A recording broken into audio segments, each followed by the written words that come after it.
Hello everyone, welcome to my YouTube channel. तो आज है हमारे पॉलिटी की एमसीक्यू सीरीज़ की क्लास नंबर 11 और आज की क्लास का हमारा टॉपिक नंबर 7 जो कि है नागरिकता। तो चलिए शुरू करते हैं। क्वेश्चन है, भारतीय संविधान की किन अनुच्छेदों में नागरिकता संबंधी प्रावधान दिए गए हैं?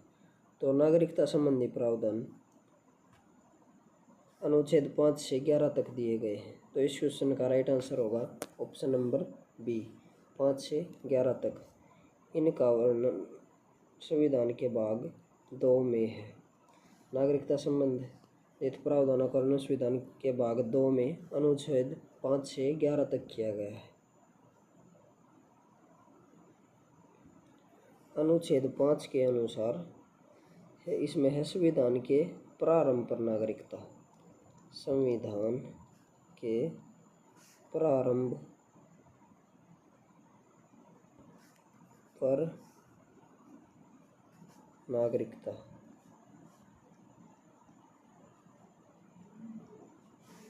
संविधान के प्रारंभ पर नागरिकता यानी कि प्रत्येक व्यक्ति जो संविधान लागू होने के समय प्रत्येक नागरिक या व्यक्ति जो संविधान लागू होने के समय भारत के राज्य क्षेत्र में अधिवास करता था, संविधान लागू होने के समय भारत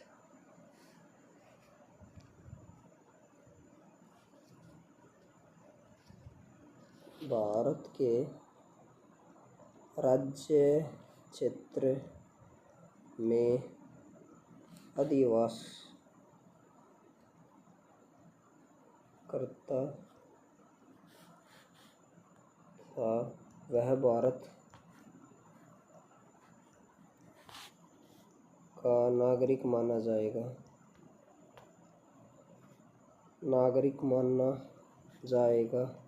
यदि वह निम्न में से एक शर्त पूरी करता हो।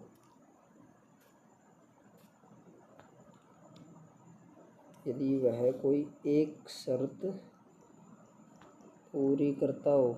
शर्त है, पहली है वह भारतीय राज्य क्षेत्र में जन्मा हो, वह भारत के राज्य क्षेत्र में जन्मा हो।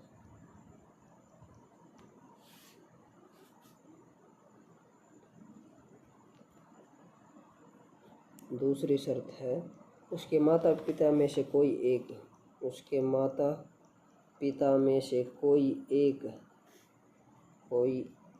भारत के राज्य क्षेत्र में जन्मा हो। या फिर तीसरी शर्त है जो संविधान के प्रारंभ से ठीक पहले कम से कम संविधान के प्रारंभ से ठीक पहले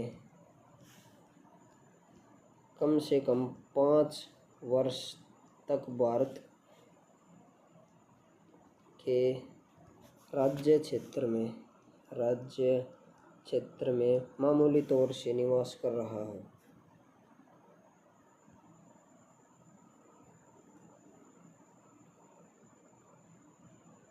भारत के राज्य क्षेत्र में मामूली तौर से निवासी रहा हो या निवास कर रहा हो। अगर इन तीनों में से वह कोई भी शर्त पूरी कर देता तो अनुच्छेद 5 के अनुसार वह भारत का नागरिक माना जाएगा। उसके बाद अनुच्छेद 6 में पाकिस्तान से पाक से भारत आने वाले व्यक्तियों की नागरिकता का प्रावधान। व्यक्तियों की नागरिकता का प्रावधान का वर्णन यानी कि जो व्यक्ति पाकिस्तान से भारत आए हैं उनकी नागरिकता के बारे में वर्णन संविधान के अनुच्छेद 6 में दिया गया है। इसके अनुसार यदि वह व्यक्ति 2 शर्त पूरी करता है तो वह भारत का नागरिक माना जाएगा। 2 शर्त हैं।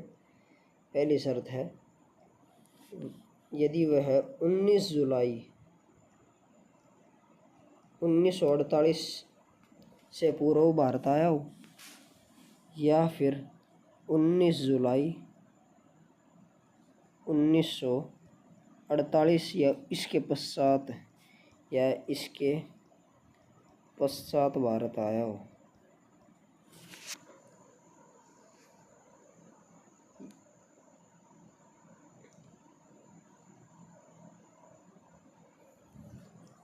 यदि वह 19 जुलाई 1948 से पहले भारत आया है तो उसे भारत का नागरिक मान लिया जाएगा। लेकिन यदि वह 19 जुलाई 1948 को या उसके बाद आया है तो उसको भारत सरकार द्वारा पंजीकरण कराना होगा। पंजीकरण कराना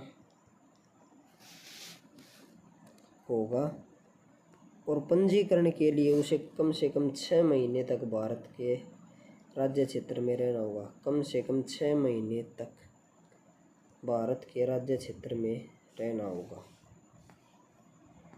19 जुलाई 1948 की डेट को इसलिए फिक्स किया गया क्योंकि 19 जुलाई 1948 से ही भारत से पाक और पाकिस्तान से भारत के लिए प्रवास के लिए अनुमति पत्र प्रणाली शुरू की गई थी। अनुमति पत्र प्रणाली शुरू की गई थी 19 जुलाई 1948 को भारत से पाकिस्तान जाने वालों के लिए और पाकिस्तान से भारत आने वालों के लिए। तो उसके बाद है अनुच्छेद नंबर 7। अनुच्छेद नंबर 7 भारत से पाकिस्तान जाने वाले व्यक्तियों की नागरिकता। भारत से पाकिस्तान जाने वाले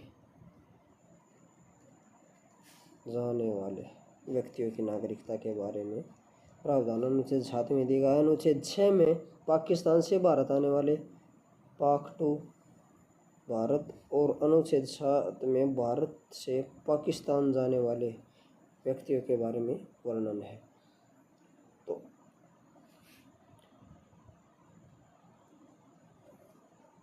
अनुच्छेद 7 यानी कि भारत से पाक जाने वाले व्यक्तियों की नागरिकता। यदि कोई व्यक्ति 1 मार्च 1947 के बाद भारत के राज्य क्षेत्र से पाकिस्तान के राज्य क्षेत्र में चला जाता है तो वह व्यक्ति भारत का नागरिक नहीं माना जाएगा।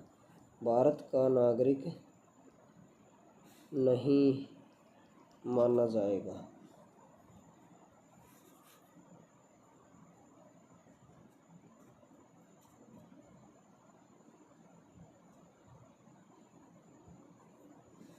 उसके बाद है अनुच्छेद 8 भारत के बाहर रहने वाले भारतीय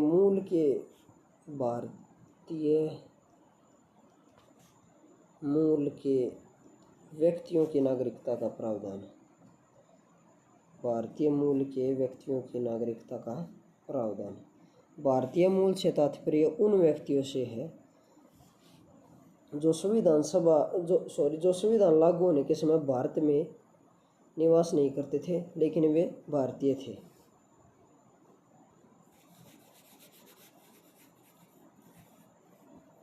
ऐसे व्यक्ति को भारत की नागरिकता प्राप्त करने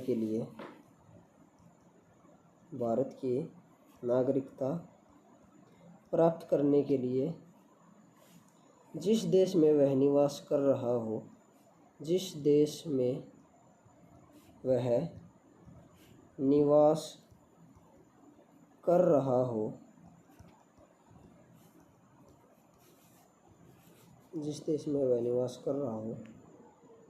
वहाँ भारत के राजनयिक या वाणिज्यिक दूतावास प्रतिनिधि वहाँ भारत के राजनीतिक या वाणिज्य दूतावास प्रतिनिधि, दूतावास प्रतिनिधि के समक्ष अपना पंजीकरण कराना होगा। प्रतिनिधि के समक्ष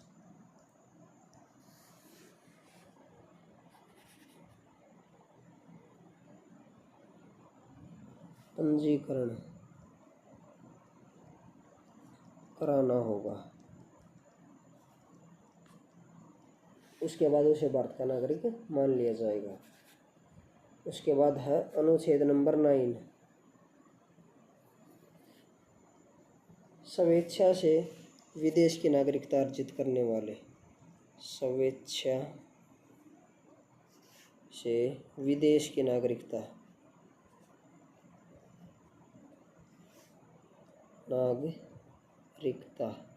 अर्जित करने वाले। यदि कोई व्यक्ति अपनी इच्छा से विदेश की नागरिकता ग्रहण कर लेता है तो संविधान के अनुच्छेद 9 के अनुसार उसकी भारतीय नागरिकता स्वतः समाप्त हो जाएगी। उसके बाद है अनुच्छेद नंबर 10, इसमें नागरिकों के अधिकारों का बना रहना, इसमें वर्णन है नागरिकों के अधिकारों का बना रहना।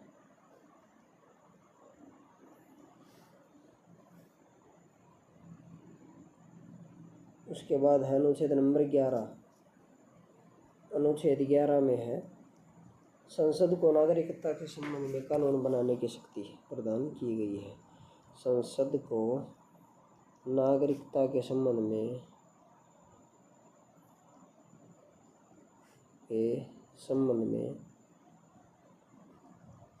कानून बनाने की शक्ति यह अनुच्छेद 11 के द्वारा प्रदान की गई है। उसके बाद दूसरा क्वेश्चन है भारतीय संविधान निम्नलिखित में से कौन सी नागरिकता प्रदान करता है? तो इस क्वेश्चन का right answer option number A, भारतीय संविधान हमें एकल नागरिकता प्रदान करता है।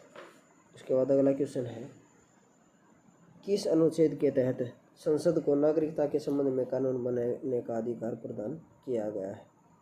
तो इस क्वेश्चन का राइट आंसर है ऑप्शन नंबर डी, अनुच्छेद 11 के अंतर्गत संसद को नागरिकता के संबंध में कानून बनाने का अधिकार प्रदान किया गया है। अनुच्छेद 10 में है नागरिकों के अधिकारों का बना रहना, नागरिकों के अधिकारों का बना रहना। अनुच्छेद 9 में है अगर कोई व्यक्ति स्वेच्छा से विदेश की नागरिकता अर्जित कर लेता है तो उसके भारत की नागरिकता अपने आप खत्म हो जाएगी। अनुच्छेद 5 में है संविधान के प्रारंभ पर नागरिकता का वर्णन।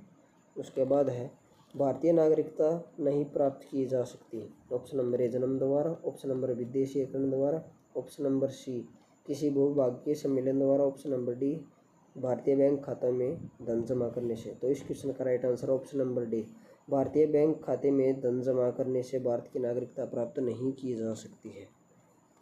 उसके बाद अगला क्वेश्चन है देशीयकरण द्वारा नागरिकता प्राप्त करने का एक तरीका क्या है? माता पिता की नागरिकता, भाई बहन की नागरिकता, विदेशी पुरुष से विवाह और विदेशी से मित्रता करने पर। तो इस क्वेश्चन का राइट आंसर है विदेशी पुरुष से विवाह करने पर देशीयकरण द्वारा नागरिकता प्राप्त की जा सकती है। उसके बाद नागरिक बनने के लिए निम्न में से एक आवश्यक शर्त कौन सी है? तो इस क्वेश्चन का राइट आंसर है राज्य की सदस्यता। उसके बाद अगला क्वेश्चन है पाकिस्तान से आकर भारत में नागरिकता प्राप्त करने से संबंधी प्रावधान का वर्णन निम्नलिखित में से किस अनुच्छेद में वर्णित है? तो इस क्वेश्चन का राइट आंसर है अनुच्छेद 6 में पाकिस्तान से भारत आकर रहने वाले व्यक्तियों की नागरिकता के बारे में प्रावधान दिया गया है। और अनुच्छेद 8 में भारतीय मूल के व्यक्तियों की नागरिकता का प्रावधान है। अनुच्छेद 11 में है संसद की नागरिकता के संबंध में कानून बनाने की शक्ति। और अनुच्छेद 9 में बताएगा कि अगर कोई व्यक्ति स्वेच्छा से विदेश की नागरिकता ग्रहण कर लेता है तो उसके भारत की नागरिकता खुद समाप्त हो जाएगी। उसके बाद अगला क्वेश्चन है, नागरिकता के लोप होने का एक नियम है। परिवार से बिछड़ जाने पर, देशद्रोह का अपराध सिद्ध होने पर, भ्रमण के लिए विदेश जाने पर और शिक्षा के लिए विदेश जाने पर। तो इसका right answer option number B, देशद्रोह का अपराध सिद्ध होने पर। उसके बाद अगला क्वेश्चन है, एक व्यक्ति नागरिकता के अधिकार कैसे खो सकता है। इसका एक कारण हो सकता है, एक व्यक्ति किसी दूसरे में 2 महीने के लिए चला जाता है, एक व्यक्ति दूसरे राज्य की नागरिकता ले लेता है, एक व्यक्ति राज्य के लिए कर्तव्यों का प्रदर्शन नहीं करता और एक व्यक्ति बहुराष्ट्रीय कंपनियों में काम करता है। तो इस क्वेश्चन का राइट आंसर है ऑप्शन नंबर बी, एक व्यक्ति दूसरे राज्य की नागरिकता ग्रहण कर लेता है।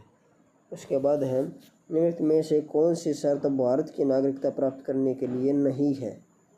अधिवास, वंशाक्रम, पंजीकरण, स्वामित्व, संपत्ति स्वामित्व और अधिवास। तो इस क्वेश्चन का right answer option number D.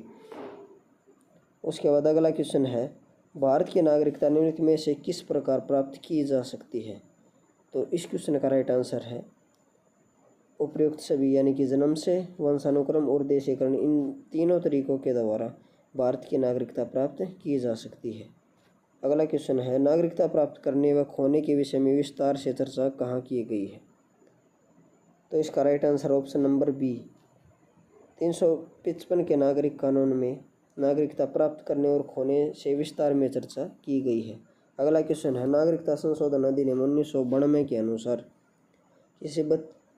किसी भी बच्चे को भारत में जन्म लेने के कारण स्वतः भारतीय नागरिकता नहीं दी जाएगी। भारतीय पुरुष से विवाह करने वाले विदेशी महिला को भारतीय नागरिकता प्राप्त करने का अधिकार। भारत के बाहर पैदा होने वाले बच्चों को यदि उसकी माँ भारतीय है तो उसे भारतीय नागरिकता प्राप्त होगी, या डी उपयुक्त सभी। तो इस क्वेश्चन का right answer option number C, Bharat के बाहर पैदा होने वाले बच्चे की यदि उसकी माँ भारतीय है तो उसे भारत की नागरिकता प्राप्त हो जाएगी। अगला क्वेश्चन है, कितने वर्षों तक लगातार बाहर रहने पर नागरिकता समाप्त हो जाती है। तो 7 वर्षों तक लगातार बाहर रहने पर नागरिकता समाप्त हो जाती है। अगला क्वेश्चन है, ऐसे सभी व्यक्ति जो डैश या उसके पश्चात भारत में जन्म ग्रहण किया हो या उन्हें जन्मजात भारतीय नागरिक समझा जाएगा। तो इस क्वेश्चन का राइट आंसर 26 जनवरी। ऐसे व्यक्ति जो 26 जनवरी 1950 या उसके पश्चात भारत में जन्म लिया उन्हें जन्मजात भारतीय नागरिक समझा जाएगा। अगला क्वेश्चन है, निम्न में से किस स्थिति में किसी भारतीय व्यक्ति की भारतीय नागरिकता समाप्त हो सकती है। त्यागने पर, पर्यावसन पर, वंचित किए जाने पर और उपयुक्त सभी। तो इस क्वेश्चन का राइट आंसर है ऑप्शन नंबर डी, उपयुक्त सभी। अगला क्वेश्चन है, निम्नलिखित में से किस स्थिति में किसी व्यक्ति को भारतीय नागरिकता से वंचित नहीं किया जा सकता। निर्वाचन के दौरान, आपातकालीन के दौरान, युद्ध के दौरान, या उपयुक्त सभी। तो इस क्वेश्चन का राइट आंसर है उपयुक्त सभी। अगला क्वेश्चन है, भारतीय संविधान में नागरिकता के प्रावधान कब लागू हुए। तो इस क्वेश्चन का राइट आंसर 1949 में भारतीय संविधान में नागरिकता के प्रावधान लागू हुए। अगला क्वेश्चन है, भारतीय संविधान के अंतर्गत भारत के नागरिकों को वे कौन से अधिकार प्राप्त हैं जो गैर नागरिकों को नहीं है। तो इस क्वेश्चन का राइट आंसर उपयुक्त सभी, यानी कि कुछ सार्वजनिक पदों की पात्रता, संसद व विधानमंडल के सदस्य होने का अधिकार, अनुच्छेद 15, 16 और 19 द्वारा प्रदत्त मौलिक अधिकार। अगला क्वेश्चन है, संविधान द्वारा प्रदत्त नागरिकता के संबंध में संसद ने एक व्यापक नागरिकता अधिनियम कब बनाया। तो इस क्वेश्चन का राइट आंसर है 1955 में, यानी कि ऑप्शन नंबर सी। उसके बाद है, भारत में रहने वाला ब्रिटिश नागरिक दावा नहीं कर सकता। व्यापार और व्यवसाय की स्वतंत्रता का, विधि के समक्ष समानता का अधिकार का, जीवन और व्यक्तिगत स्वतंत्रता और धर्म की स्वतंत्रता के अधिकार का। तो इसका राइट आंसर होगा ऑप्शन नंबर ए, व्यापार और व्यवसाय की स्वतंत्रता का अधिकार। अगला क्वेश्चन है, किसी देश में दोहरी नागरिकता का सिद्धांत स्वीकार किया गया है। किस देश में दोहरी नागरिकता का संबंध स्वीकार किया गया है। तो इसका right answer option number D, संयुक्त राज्य अमेरिका में दोहरी नागरिकता का सिद्धांत स्वीकार किया गया है। नेक्स्ट क्वेश्चन है, नागरिकता प्राप्त करने के लिए शर्तें निर्धारित करने वाला सक्षम निकाय कौन सा है।